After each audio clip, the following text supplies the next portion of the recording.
la transición en los estados. Aquí, esta Luzma me presenta un caso que lo he platicado en algún momento con varios de mis colegas, que es este fenómeno de entropía, que es la construcción de esta medida de incertidumbre de cómo sabemos que estamos transcurriendo de un fenómeno y estamos pasando dentro de ese mismo fenómeno a otro estado de representación. ¿Cómo sabemos matemáticamente que estamos transitando de esta representación? Este atributo que ha sido modificado, pues es un atributo formal, es un atributo medible, es un atributo que de alguna manera va a tener un efecto contable y que al final de cuentas va a tener en este sentido una modificación del estado. La entropía se convierte en una métrica fundamental para entender entre estos términos de nodos cómo se estarían moviendo nuestros datos. Un ejemplo muy simple es este, creo que lo van a poder ver en la presentación. Un ejemplo muy simple de cómo podemos llevar a cabo este fenómeno. Pues bueno, me voy un poquito más rápido y que puedo construir dentro de esto pues árboles de toma de decisiones para poder hacer una representación if-then de toda mi estrategia, ¿no? En esta idea también de clasificación de Key Nearest Neighbors, en cómo puedo clasificar varios fenómenos. Bueno, existe algo que también varios de nosotros conocimos en las facultades, en las licenciaturas, pues es el manejo de las distancias euclidianas y distancias semejantes como distancias métricas de Manhattan. Es pues cómo construimos esta cercanía, esta clasificación de diversos datos que pueden existir de manera un tanto cuanto irracional, pero que tienen un sentido. Y que en este punto, fíjense bien en el ejemplo, en este punto lo interesante es que estoy hablando de fenómenos que están en la misma escala, que están dentro de una misma tabla, pero sobre todo en un cuadrante, ¿no? Y que tienen, más allá de qué significa el eje X, el eje Y, que tienen una dimensionalidad común, que a diferencia del árbol de decisiones solamente van a tener una probabilidad común. Y aquí lo que yo puedo ver es que cómo se está comportando este dato en términos de esta representación de separación o pertenencia dentro de estos ejes que implican que tiene el dato, que el dato es sensible a estos variables que están en estos ejes. Bueno, para no hacerles el cuento, y espero no aburrir con todo esto, en redes neuronales es un fenómeno muy clásico, ya estudiado en 50 años, que ha sido muy estudiado y que no voy a aburrirlos en esto. Me voy a saltarlo, también me salto lo de redes bayesianas porque ya creo que ya va a ser el tiempo, ya creo que ya estoy terminando con mi tiempo. Y en redes bayesianas, pues es este fenómeno a partir de la ley de Bayes, que es cómo puedo tener una representación de probabilidades dependientes y cómo puedo decir que dada una probabilidad va a ocurrir otra probabilidad y esa probabilidad me va a llevar a un fenómeno que va a tener una representación en cascada. Este fenómeno tan clásico de la red bayesiana, pues me permite tener entonces cierta dependencia, pero no dependencia lineal, pero cierta dependencia en los fenómenos que puedo ir viendo a través de este fenómeno. Y es algo interesante en esto, es que me permite aquí la red de Bayes ir saltando de escalas, manejar de una escala mucho más gruesa a una escala mucho más fina, como consecuencia de. Es muy interesante cómo podemos llevar esta escalabilidad sin perder sensibilidad en términos de los propios datos. Bueno, al final, y esto de nuevo como parte del análisis que junto con mi grupo de trabajo, de nuevo, autoría de Luzma, parte de la presentación, pues es el predictor y el método. Fíjense bien el predictor, los procesos de ingreso, los datos socioeconómicos, los procesos cognitivos, los factores de aprendizaje. Pero otro lado, el método. ¿Cómo podemos utilizar estos métodos para detección? No para discriminar. El método por sí mismo puede discriminar, pero no es para discriminar, sino es para entender el comportamiento de nuestra población y ser sensible a y tomar decisiones en términos de algo que nos está ocurriendo en la universidad, qué factores de riesgo tenemos alrededor, contratamos más enfermeras, más psicólogas, psicólogos, más enfermeros, que nos permitan darle una protección a nuestros propios estudiantes, en donde ellos son muy sensibles. Bueno, en fin, esa es un poco la presentación que quería hacer hoy. Y muchísimas gracias por su atención. Quedo abierto a sus preguntas y gracias por haberme escuchado. Les dejo de compartir. Gracias. Muchísimas gracias. Realmente que muy interesante los planteamientos que se hicieron. Muchísimas gracias, doctor Héctor Benítez. Tenemos las siguientes, por un lado, felicitaciones y preguntas de nuestros asistentes. Y hace presencia y felicita Emanuel Rojón, Erika Barrios, María Juana Linares, Nubia, Irma Leticia Ontiveros, quien nos pregunta, de hecho, cuando abordó el tema de los repositorios, si hacía referencia a las bases de datos llamadas repositorios. Si usted en un momento más nos da respuesta. También tenemos felicitaciones y presencia de Oliver Fernández, Francisco García, Cristina Saray, que lo felicita, excelentes aportaciones. Jorge Eduardo García Santander, sí, el material va a estar disponible a través de la página del Encuentro Anuyestic. Y la pregunta, de las preguntas que se van abordando, que se fueron presentando, refieren a dónde poderse formar en ciencia de datos para la toma de decisiones. Bueno, ¿dónde? Bueno, yo les podría decir, bueno, en la UNAM tenemos una licenciatura de acceso indirecto y la licenciatura en ciencia de datos.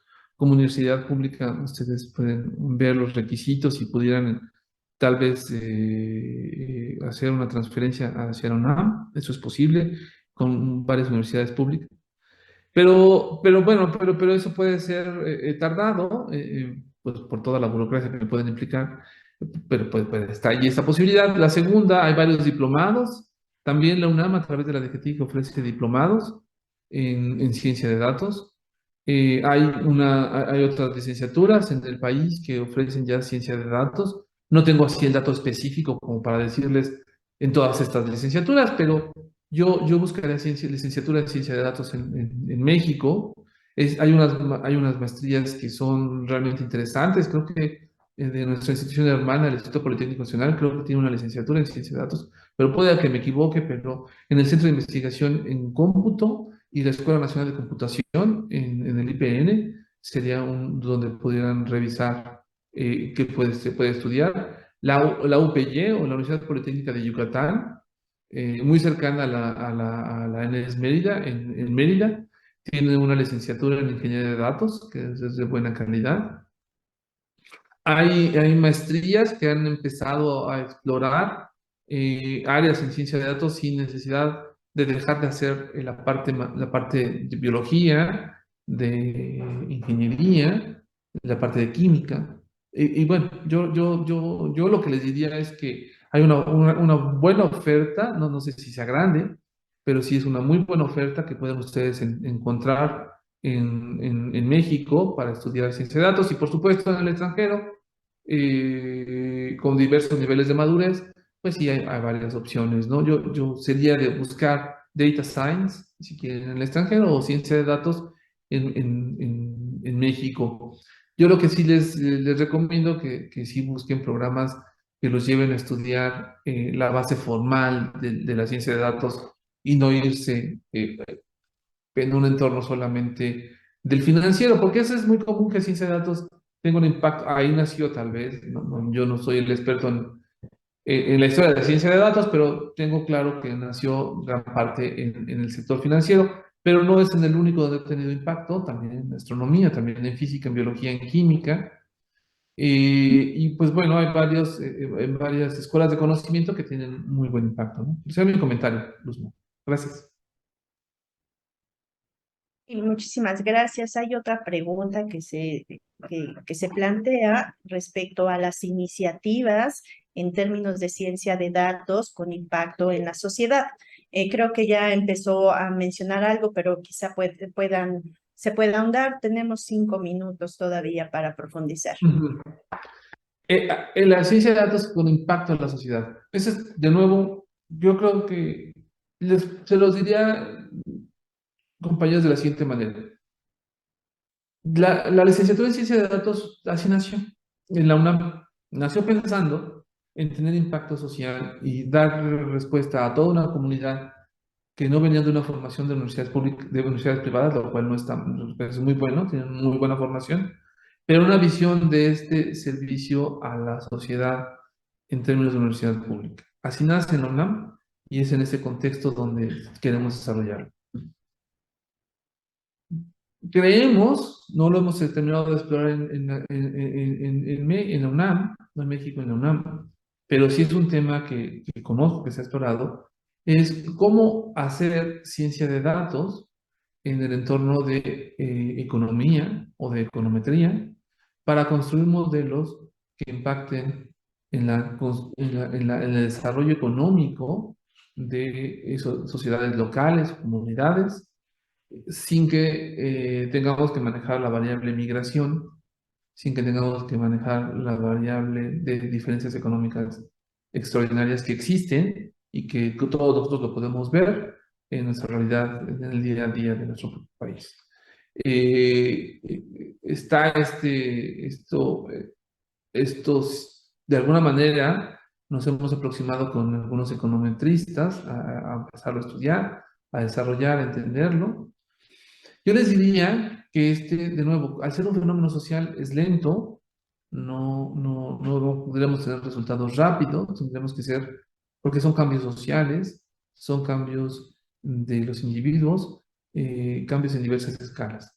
Es algo que se está construyendo sobre todo en la economía, y unos ejemplos muy bueno es cómo determinar el tipo de cultivos, el tipo de desarrollo de cultivos para cierto tipo de tierra, en un cierto tipo de, sí, cierto tipo de tierra, o sea, con ciertos nutrientes, retomando aquella muy buena idea de no de la granja, o sea, fue su nombre, de esos espacios locales como jardines, que podíamos tener diversos tipos de plantas y diversos tipos de lugares donde poder cultivar. Y que esto nos llevaba a tener un cultivo eh, muy diverso. Esto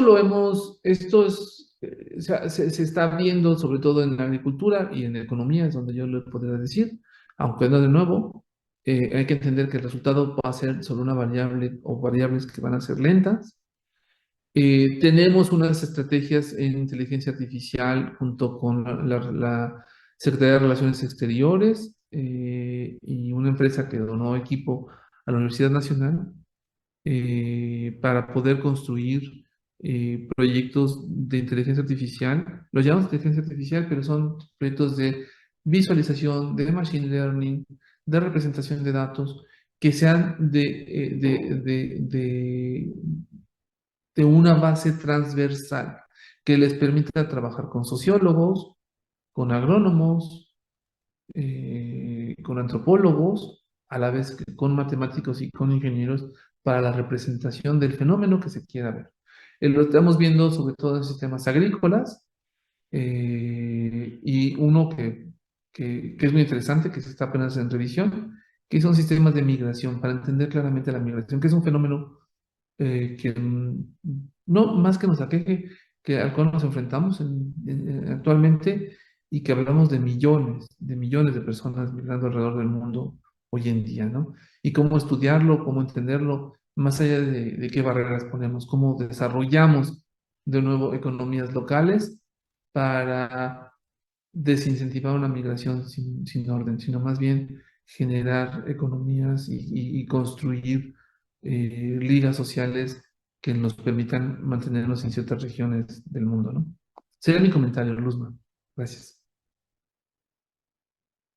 Muchísimas gracias. Bueno, pues agradecemos, de hecho, los comentarios en el chat de Cecilia Ballín, que se suman las felicitaciones, excelente exposición.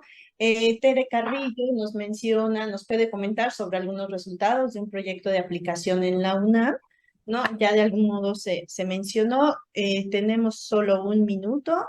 y de Ujú. igual forma, si no, pues lo podemos contestar vía Correo. precisamente el espacio que tenemos del foro posteriormente. Y Marco Antonio Gómez, también sería interesante contar con el material. Muchísimas gracias. Agradezco a nuestro invitado, doctor Héctor Benítez Pérez. Es un gusto.